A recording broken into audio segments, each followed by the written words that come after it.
This video is powered by the pros at Pascal Air Plumbing and Electric. Arkansas owned, Arkansas operated. GoPascal.com. Morning, Bob.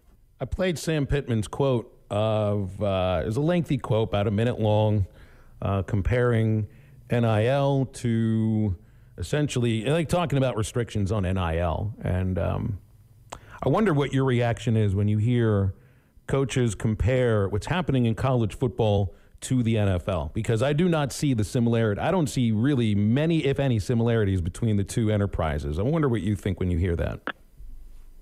Well, I get that, you know, if you're flush with NIL money, you know, like A&M and some of these other schools probably are, you feel good about it. And Arkansas certainly is not cash poor, I don't think, but maybe they don't have as much money to spend on some people. But, yeah, I mean, the college game is, you know, evolving maybe closer to the NFL in terms of players getting compensated and things of that nature, as Sam would say with that phrase. But yeah, it's not pro football yet. I mean, I still think, guys want to be compensated now with NIL money, obviously, but you know, I think guys still want to go, you know, play somewhere they want to be, play for coaches they want to you know, be around, guys they think can help develop them, you know, play close to home where their family and friends can see them. So I guess maybe what some people have said is that, hey, the NFL has a salary cap, so the NIL needs a salary cap. But, of course, other people point out coaches don't have a salary cap, right?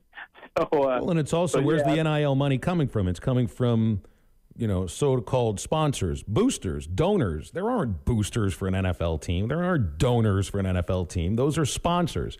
And the money goes through the team and then paid to the players. You know, once the universities or the athletic departments start paying the football players, and now you maybe can work out some sort of salary cap or something, now we're talking something that's a little bit similar. Until then, I don't see the similarities. Yeah, I mean, it's not the NFL, at least not yet. And I would argue that the Packers, you know, we basically Packer fans are like boosters. We contribute money and buy shares in the team, which is very unique, of course. It's the only pro sport team that's probably like that. But Packers are kind of like a college team in that regard. But, yeah, I mean, you talk about money. I mean, you look at the Yankees, right? Didn't they have the biggest payroll? They didn't make the playoffs. The Aggies, I think you can say they had the biggest payroll, right? They're not. I mean, they're doing okay, 6-4, but they're probably going to end up being, you know, 7-5 or something. So, it just like in pro sports, you know, money you spend in college sometimes works out, sometimes it doesn't. But we often see it's not the quote richest teams that have the best seasons.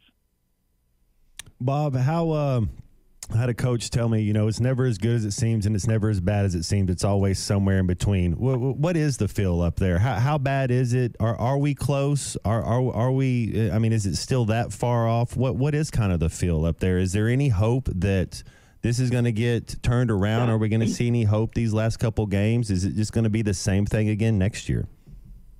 Well, I would hope Arkansas would take care of business against Florida National. If they don't, then that's really cause for concern. And I'm sure a lot of people already are concerned. But, yeah, it's kind of, I don't know, numb might be the right way. I mean, I don't think people are very excited about this game, honestly. One, it's late in the year and you're playing a non-conference game against a team. Even with all of Arkansas struggled, I think the last time I looked, they were like favored by 30. And it's going to be at night, and it's not going to be freezing or snowstorm, but it's probably not going to be real comfortable. So I don't expect a huge crowd for this game, especially after what happened against Auburn. But it's just, this is a very hard team to read because they have, you know, their best win of the year without question at Florida. And Sam Pittman said it was about as good a win as he'd ever been around. And this is a guy who, you know, was at Georgia when they played for the national title. And, you know, he had a great year at Arkansas going 9-4. And even that 3-7 season, they had some huge wins, beating Ole Miss like they did and breaking the SEC losing streak of Mississippi State and all that. And so if they went from probably 1 week to having what Sam, and I wouldn't argue with them, you know, called about the best one he's been around, to probably, you know, the worst loss he's had at Arkansas. I mean, Auburn's, you know, an SEC team. They're definitely getting better, and Hugh Freeze is a really good coach. But Auburn just really manhandled them from the get-go in all phases. You know, Arkansas's offense was bad. Their defense was bad. Their special teams were pretty bad. And so, that you just kind of how do you go from playing your best game of the year to probably your worst? I mean, I guess you can argue they played worse against Mississippi State. I don't even know that was closer, but the defense played well that game. So I don't know. It's a very hard team to figure out because they had some, quote, encouraging losses, you can call, if you're into those things, like, close losses at LSU and Alabama where they actually had a shot to win at Ole Miss. And then just lay a huge egg like that at home against Auburn when there was a lot on the line, still playing for bowl eligibility, want to play well at home. It really defies logic. And so I don't really know what to make of the team, but I think there's a lot of, I don't know if confusion is the right word, but I think there's a lot of mixed feelings because I think the fan base for the most part really likes Sam Pittman. He's a likable guy. I think they know he's worked hard. He's had some really great moments here. And then this year, had some very frustrating losses last year, and then this year's had some, really bad losses, like last week, losing at home to BYU, who's a solid team. But you look at what happened to BYU in the Big 12, and that's a game Arkansas should not have lost. So I think there's a lot of mixed feelings because, if you did a plus-minus column, there'd be a lot of pluses in that column for Sam Pittman, certainly in his first couple of years and even last year. And beating Florida for the first time. No coach had ever done that. And granted, this is in Steve Spurrier's Florida, but that was still a really good win. And then a lot of the losses this year, So I don't really know how to feel. I think people have mixed feelings because there have been some really good moments in Sam's 4 seasons, and then there have been some really bad moments too. Well, I think in a lot of fans' mind, I mean, even those they were paying attention to football, but they've kind of moved on. Not just to basketball or whatever's next, but whatever's next is the football offseason, which is like 9 days away, or maybe a little more than that, like a little more than 2 weeks, because the portal opens after the SEC championship and the conference championship games.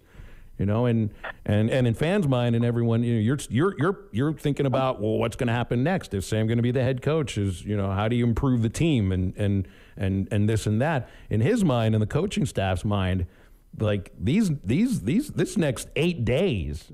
I mean, it didn't seem to me too much. I mean, he was a little worried about what happens in the offseason, but you get 2 games left. You really kind of need to win Saturday and at least put a good showing on the field Friday next week against Missouri. You'd love a win, but you don't want to see what happened the last 2 home games.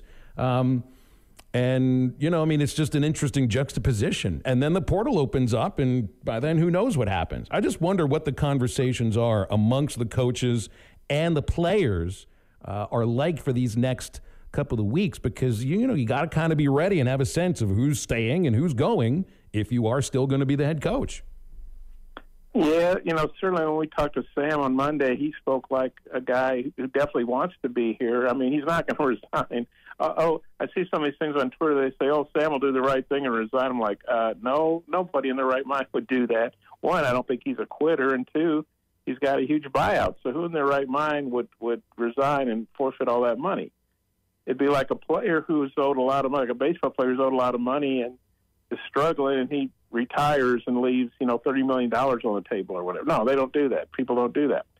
And so I think Sam's mindset, and this is a mindset he should have, is, you got to win Saturday, right? I mean, if they lose at Florida National, then it's over. He's gone. I mean, if you lose at Florida National, he's gone. Yeah.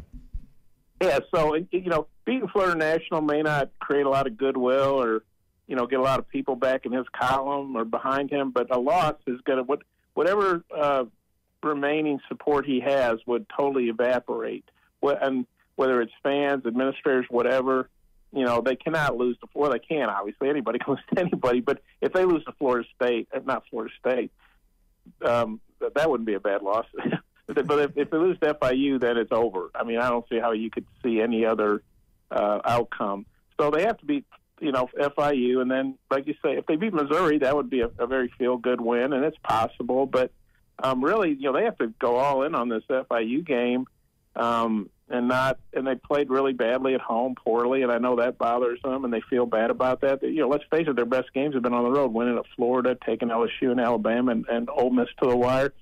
If they'd played as well at home as they played in those road games, they wouldn't be in this mess, And so it's like Sam said, they got themselves in a situation, and they got to get themselves out if they're given the opportunity. That's his mindset, which that's the mindset he or any coach should have. And I think if the administration had made the decision to move on from Sam and the staff, then there's no reason to wait, right? I mean, Mississippi State's looking for their coach, A&M's looking for their coach. Other schools are going to be doing that soon, maybe. And so if you know you're going to make a change, there's no sense in putting it off, in my mind. So to my thinking, they haven't made the change. Hunter, I think has made it pretty clear he just does not want to fire Sam. Not only before the Auburn game, but he certainly, after the Florida game, as you'd expect, was very supportive. Says he believes, I'm paraphrasing here, but he has all the faith in the world in Sam Pittman as the coach. And at Arkansas, you have to look and say, wow, do you keep changing guys every 2, 3, 4, or 5 years? I mean, it's not a good formula for success. And Arkansas traditionally has struggled to win, and the SEC has had some really good seasons. Like when Matt was there, they had some 9-win seasons, and Houston had some good seasons. Patriot had some good seasons. Sam had a good season, And so does he get another season to right the ship if they don't collapse here at the end? And if the Auburn game's an aberration and not a sign of things to come, So those are some big decisions with a lot of money on the line that the administration's got to make. But if you make a change with Sam, it's not just his buyout and the assistant's buyout, it's the buyout for the next coach. I mean, I was reading this Jeff Traylor, who's done a very good job at UTSA, and he might be a candidate for A&M, depending on who turns them down. UTSA, he's got a $7 million buyout, So there's a lot of money involved with buyouts for the next coach, salaries for the next coach. So it's not just like a buyout for the head coach. It's a whole lot of other money involved, too. And so they got to ask themselves, can we really better our situation by making a change, or do we give Sam a chance to right the ship when he has done some very good things here? Bob, last year, you had a strength coach that got let go, new strength coach, new OC, new DC. This year, so far, we got an OC job opening up. I don't know who your thoughts on a guy that could come in here. It seemed like Enos was trying to make the players fit his system instead of you got to bring an OC that's going to make the system to the players, because you can't ask the players to do something that they can't do. So trying to get a new OC, I don't know who you think's on the short list or not, but is there any other positions, movements for this coaching staff that you could see that they're going to make a change in if it's not the head coach? Well, I mean, after a while, you run out of people to fire, right? I mean, they say he's made the strength coach change, he made an offensive coordinator change, and I agree with you. I think Dan, who I respect, and he's had a good coaching career, and he's 55, so I assume he'll get another coaching job. But yeah, Dan seemed to want to make the players do what he wanted them to do rather than playing to their strengths. And maybe you try to do that early when you see it's not working. You change up some things. But well, you saw Alabama do that, Bob, right? Didn't you see this year? Alabama did that with their quarterback, and they were trying to make him do what the other quarter. And then they were like, "Hey, we can't do that. We're asking him to do stuff he can't do, and so we're going to work on what he can do and build on that."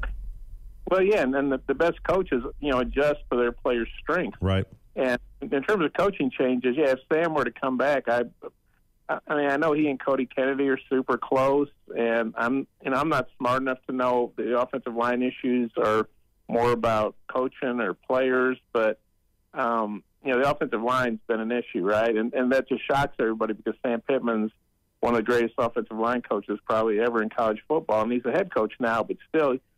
And some of it's been recruiting. They've had some guys come in here, and they left, and they didn't go to big-time schools. They went to UNLV and Memphis, and so you're saying, well, gosh, they missed on those guys.